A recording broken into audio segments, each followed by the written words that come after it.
Selamat berjumpa kembali adik-adik mahasiswa. Hari ini saya akan menyampaikan materi berikutnya, yaitu yang berkaitan dengan interaksi sosial. Nah, interaksi sosial ini merupakan inti dari mata kuliah kita, sosiologi perdesaan, inti dari konsep sosiologi itu sendiri, karena di awal kita sudah mempelajari sosiologi itu secara sederhana. Kita maknai bahwa ilmu yang mempelajari tentang hubungan antar manusia. Manusia itu bisa dalam bentuk individu dengan individu, individu dengan kelompok, kelompok dengan kelompok. Nah, hubungan inilah yang kita kenal dengan sebutan interaksi sosial. Jadi interaksi sosial itu adalah bentuk hubungan yang saling terkait di antara individu-individu, individu dengan kelompok, kelompok dengan kelompok, di dalam rangka untuk mencapai tujuan dari kelompok itu sendiri atau tujuan dari orang-orang yang saling berinteraksi.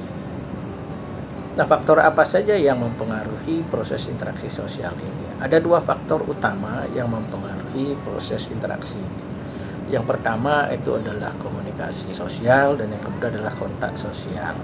Nah, artinya bahwa proses interaksi ini akan terjadi apabila di awal ada proses kontak. Kontak tidak hanya fisik tetapi termasuk kontak sosial yang kemudian dibarengi dengan proses komunikasi. Ibaratnya pada saat adik-adik mau berkenalan dengan kawannya, maka akan ada kontak sosial, bisa melalui kontak fisik, misalnya bersalaman, atau kontak sosial melalui mata. Nah, kemudian dilanjutkanlah dalam proses komunikasi. Nah, disinilah baru mulai terjadi awal interaksi sosial itu. Nah, dalam interaksi sosial ini ada dua hal atau dua proses-proses sosial yang terjadi di tengah masyarakat, yang dikenal dengan pertama proses asosiatif dan yang kedua adalah proses disosiatif. Proses asosiatif ini adalah proses yang saling mendekatkan. Sehingga bentuk-bentuknya, karena dia saling mendekatkan, berarti ada satu bentuk yang antar individu-individu di masyarakat itu mereka berupaya untuk menjadi satu, berupaya untuk membentuk keseimbangan, karena dia sifatnya asosiatif, menyatukan. Nah, beberapa bentuknya adalah kerjasama. Nah, ini jelas, siapapun orang yang bekerja sama itu pasti tujuannya adalah untuk memudahkan pekerjaan mereka. Karena hakikatnya orang yang bekerja sama itu adalah orang-orang atau pribadi-pribadi itu tidak bisa menyelesaikan pekerjaannya dengan sendiri, sehingga mereka melakukan kerjasama. Dalam proses interaksi sosial inilah yang disebut dengan proses asosiatif. Kerjasama di masyarakat yang sering kita lihat itu ada gotong royong, ada tolong menolong. Nanti silakan adik-adik bedakan yang mana namanya gotong royong, mana namanya tolong menolong, apa persamaannya, dan kemudian cari juga perbedaannya. Selain bentuk kerjasama yang dikenal dalam proses asosiatif, dalam proses interaksi sosial ini adalah akomodasi. Nah, akomodasi ini merupakan satu proses untuk membentuk suatu keseimbangan baru, atau juga merupakan satu proses untuk terjadinya penyamaan-penyamaan persepsi, sehingga ketegangan-ketegangan yang terjadi bisa diatasi. Nah, ada beberapa bentuk akomodasi ini. Jadi sekali lagi saya ingatkan kepada adik-adik bahwa akomodasi ini bukan seperti yang sering kita dengar di tengah-tengah masyarakat, akomodasi ini yang berkaitan dengan hotel, transportasi, dan lain sebagainya. Bukan. Jadi akomodit yang diartikan bahwa bagaimana menyesuaikan. Jadi tujuannya adalah menuju keseimbangan. Nah, salah satu bentuknya adalah koersi. Koersi ini adalah membentuk suatu keseimbangan dengan cara paksa.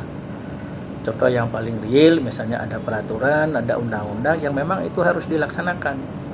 Itu datangnya dari atas, seperti di perguruan tinggi, di Dujindra ada peraturan yang memaksa mahasiswa, yaitu membayar kewajibannya dalam bentuk SPP. Karena kalau tidak membayar maka tidak diberikan haknya untuk mengikuti ujian dan lain sebagainya. Nah, sehingga ada koersi. ada bentuk-bentuk lain dari akomodasi yang bisa nanti adik-adik lihat di materi kuliah ini.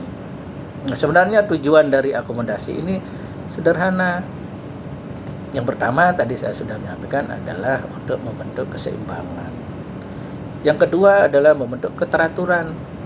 Artinya keteraturan ini bahwa di awal kita sudah mempelajari norma sosial. Nah, dalam bentuk asosiatif ini orang-orang yang akan bersama-sama ini harus diatur sehingga mereka akan menjadi teratur.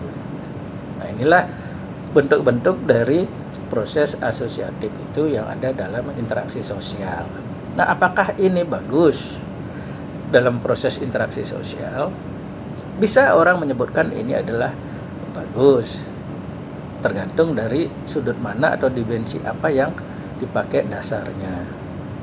Misalnya ada yang mengatakan, sebagai contoh tadi, koersi yang secara paksa itu adalah bentuk akomodasi yang bagus.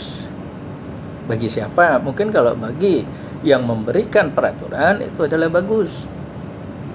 Tetapi ada beberapa pihak yang memandangnya bahwa bentuk koersi ini kurang bagus karena ada unsur-unsur tekanan atau paksaan. Nah, sekali lagi bahwa apa yang kita pelajari dalam sosiologi perdesaan ini itu didasarkan pada norma-norma sosial. Nah, siapa yang membuat norma adalah mereka-mereka yang saling berinteraksi.